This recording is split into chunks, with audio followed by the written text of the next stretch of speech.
Saúdo a todos com a paz do Senhor Jesus, seja bem-vindo ao canal Edificante. Hoje quero falar aqui para você a respeito da procrastinação cristã. O final do ano chegou, a data que eu gravo e edito esse vídeo, mas serve para o ano todo. Será que nós estamos procrastinando como cristão? Estamos negligenciando aquilo que Deus tem nos ordenado, tem nos entregado na nossa mão e o tempo que Deus tem nos dado? Nesse vídeo eu quero falar a respeito da procrastinação cristã. Primeiro, procrastinação quer dizer você deixar de fazer algo de muito importante, deixando sempre para depois algo. Isso que é procrastinar. Uma pessoa que deixa de fazer e fica deixando tudo para amanhã, deixando tudo para depois. Isso que é procrastinar. E com isso, nesses tópicos que eu vou trazer aqui para você, eu vou falar a respeito da procrastinação cristã. E a negligência, o primeiro tópico que eu vou falar é sobre a negligência com talentos. Há uma parábola em Mateus, no capítulo 25, versículo 14 ao 30, que fala a respeito da parábola dos talentos, em que o Senhor entrega os talentos para 3 homens. Um foi entregue 5, o outro foi entregue 2 e o outro foi entregue 1. E a Bíblia vai nos dizer que aquele que foi entregue 5 e 2, ele aproveitou o talento e granjeou o talento. E a Bíblia diz que aquele que teve 1 talento, ele simplesmente não aproveitou aquele talento e enterrou o talento. E com isso veio o Senhor dar conta daqueles talentos em que foram entregues, e aquele que foi entregue 1 talento e enterrou ele foi condenado pelo Senhor. O Senhor aplicou a punição sobre ele. E aqui nesse primeiro tópico que eu falo a respeito da negligência de talentos. Nós vivemos numa época que muitas pessoas estão na era cristã e recebem um talento da parte de Deus. E com isso, muitos, com enfraquecimento da fé, acabam negligenciando aquele talento. Acaba negligenciando, acaba não aproveitando aquele talento que Deus tem dado a ele. E acaba fazendo igual esse servo, ganhou 1 talento, ao invés de granjeá-lo, aproveitá-lo ele, não. Ele acabou não aproveitando o talento que Deus deu a ele, o Senhor, na parábola, deu ele, mas faz referência ao nosso Senhor quando vim dar conta daqueles que forem entregues à sua mão para fazer, e com isso não aproveitou aquilo ali e recebeu a punição. Muitas pessoas recebem talentos de Deus, recebem algo para fazer da parte do Senhor e infelizmente não aproveitam aquilo que Deus colocou na mão deles para fazer. Não aproveitam aquilo que o Senhor colocou para eles fazerem. Não acaba valorizando aquilo que Deus colocou na sua mão. E nesse vídeo eu te chamo a atenção. Não negligencia aquilo que Deus colocou na sua mão. Aproveite aquilo que Deus colocou na sua mão, porque o tempo está próximo. O tempo está próximo. Em breve Jesus está vindo e vai dar conta de tudo aquilo que Ele colocou na sua mão para fazer e você não fez. Aproveite cada tempo. Vamos para o segundo tópico. O segundo tópico é a negligência com o tempo. Olha o que tem, infelizmente, de muito cristão negligenciando o tempo que Deus tem dado a ele, é muito grande. Nós podemos ver no Salmo 90, verso 12, o salmista ele dá uns conselhos muito interessantes. Ensina-nos, Senhor, a contar os nossos dias de tal maneira que alcancemos o coração sábio. Quando você lê esse salmo, ele exalta a grandiosidade de Deus, porque Deus é um ser infinito, e também fala da fraqueza do homem, porque o homem é um ser finito, ele tem um fim. O ser humano, ele tem um fim, mas Deus não tem esse fim. Deus é infinito. E o homem é fraco, tem a sua fraqueza. E Deus, ele é grande. Ele é grandioso. E com isso, o salmista no verso 12 ele fala: ensina-nos, Senhor, a contar os nossos dias de tal maneira que alcancemos o coração sábio. O salmista ele estava falando o seguinte: Senhor, ensina-me a administrar o meu tempo da maneira correta. Mediante a grandiosidade de Deus e a fraqueza do homem, porque o homem é um ser frágil que está sujeito a morrer, o homem tem que pedir a Deus sabedoria para ele administrar o seu tempo da maneira correta. Eu disse no tópico anterior que nós temos que aproveitar o talento que Deus coloca na nossa mão. E com isso, por Deus colocar um talento na nossa mão, Deus, com isso, tem um tempo para nossas vidas. E com isso nós temos que aproveitar o tempo que Deus tem nos dado para nós fazermos. Em Eclesiastes capítulo 9, verso 10, a Bíblia diz: tudo quanto te vier a mão para fazer, faze conforme as tuas forças, porque na sepultura para onde vais, não há trabalho, nem obras, nem... Então, o tempo é hoje. O tempo é hoje. O tempo para fazer as coisas para Deus é hoje. O tempo para viver para Deus é hoje. O tempo de aproveitar o talento que Deus pôs na sua mão é hoje. Então a procrastinação cristã ela é muito grande, porque nós vivemos numa época da rede social, tal. A rede social é ótima, mas para fazer o bem, para fazer para a glorificação de Deus, igual Paulo fala na sua carta, 1 Coríntios capítulo 10, versículo 31, portanto que comais, que bebais ou façais outra coisa, fazei tudo para a glória de Deus.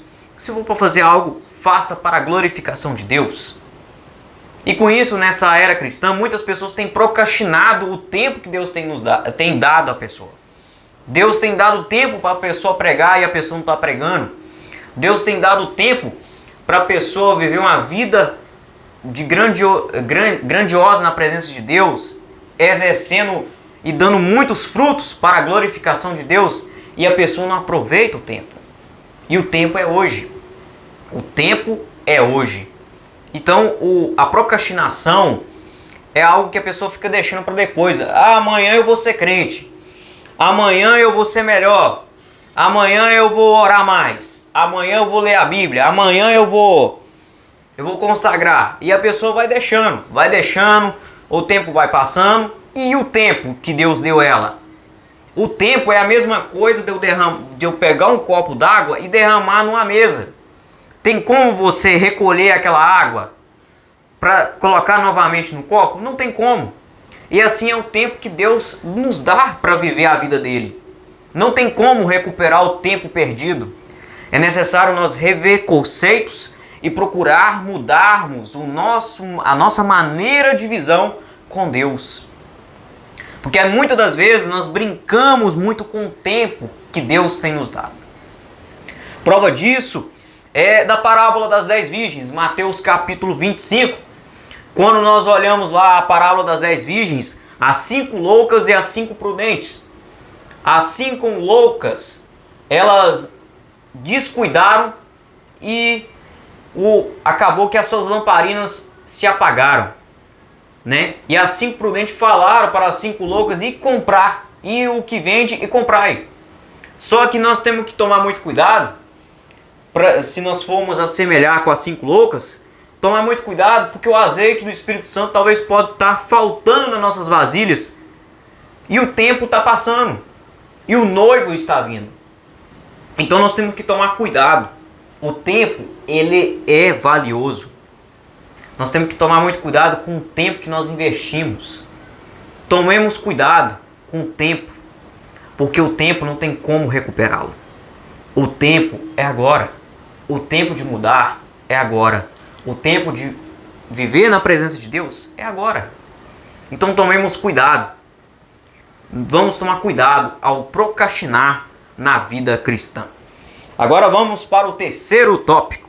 Agora o terceiro tópico é negligência com a sua alma. Aí está o perigo, né? A pessoa brinca com a sua vida, quer curtir, quer fazer de tudo, Aí o que acontece? O Senhor vem buscar a alma dela, e aí o que a pessoa tem para ele? Aí eu vou ler, eu vou acompanhar aqui o texto aqui, um exemplo. Lucas capítulo 12, versículo 13, que fala a respeito de um rico insensato, que a Bíblia diz que ele começou a se vangloriar a respeito do seu poder. Veja aí no versículo de número 17. E arrazoava-se ele entre si, dizendo: que farei?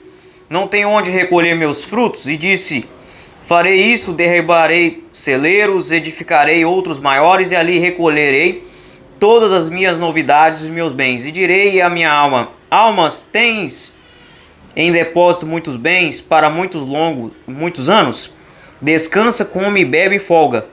Mas Deus lhe disse: louco, esta noite te pedirão a tua alma, o que tens preparado para quem será? Então nós vemos aqui que esse homem se vangloriou a respeito dos seus bens materiais, a sua avareza, igual diz aqui no texto, a sua avareza, começou a se vangloriar, né? Vou derribar isso aqui tudo, vou curtir. Aí o versículo de número 20 fala: louco, se pedir a tua alma, o que você tem para ele? A pessoa fica ajuntando tesouros na terra e o tesouro no céu. A Bíblia diz em Mateus capítulo 6: ajuntai tesouros no céu, onde não há traça, não há ferrugem, onde os ladrões não minam e não roubam. Porque quem ajunta tesouros na terra, fica aqui na terra. Mas quem ajunta tesouros no céu, lá ninguém pode roubar, ninguém pode minar. Muitas das vezes a pessoa perde muito tempo com as coisas daqui e esquece da eternidade com Deus. Quantas pessoas estão trocando mínimas coisas para largar Deus? Ser rico não é o problema. O problema é a pessoa deixar coisas materiais tomar conta de Deus na sua vida. Não só coisas materiais, como também coisas que venham tomar o lugar de Deus na sua vida. E o tempo está passando. E a pessoa deixa a sua alma de qualquer maneira na presença de Deus. Louco, se pedir a tua alma, o que você tem para ele? Muitas das vezes a pessoa procrastina demais na fé. A pessoa às vezes é até conhecedor da palavra, está desviado dos caminhos do Senhor. Às vezes a pessoa é ímpia, mas sabe quem é Deus. Mas a pessoa fica procrastinando. A pessoa sabe que Deus é poderoso. A pessoa conhece a Bíblia por ouvir.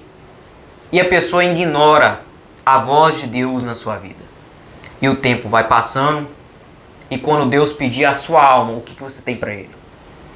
Está juntando tesouros no céu? Ou o seu pensamento está preso aqui na terra?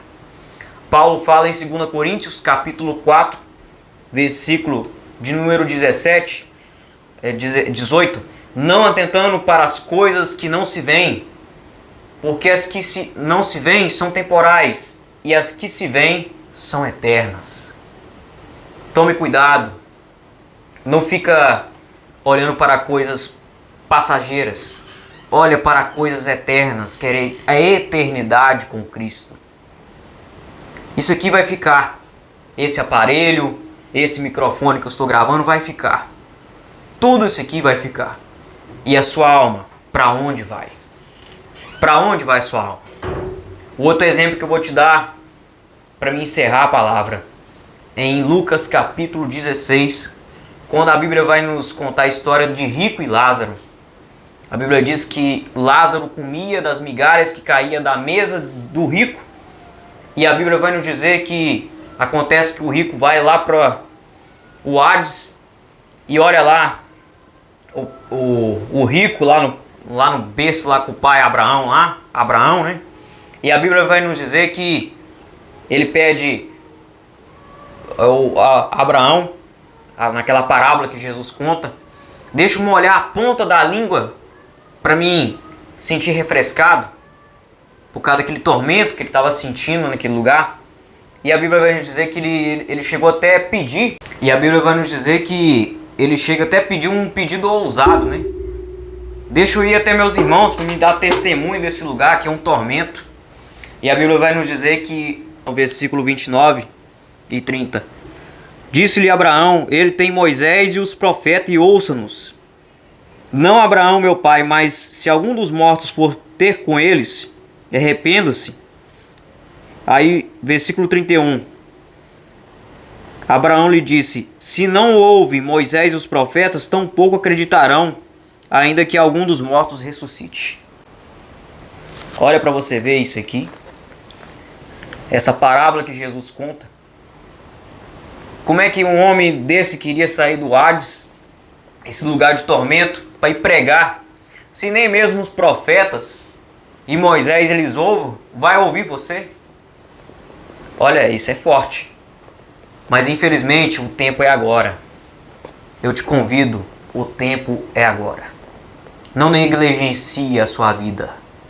Não negligencie a sua fé. Porque o céu ele é tão real e o inferno também é real. Vamos tomar cuidado com a procrastinação na fé. A procrastinação com a vida com Deus. Porque isso aqui é muito real. Muitas pessoas brincam com isso. Mas isso é tão real quanto a gente pode imaginar. Isso é muito real. Deus abençoe a sua vida. O vídeo ficou longo, mas que você se inscreva no canal e seja edificado. E que essa palavra venha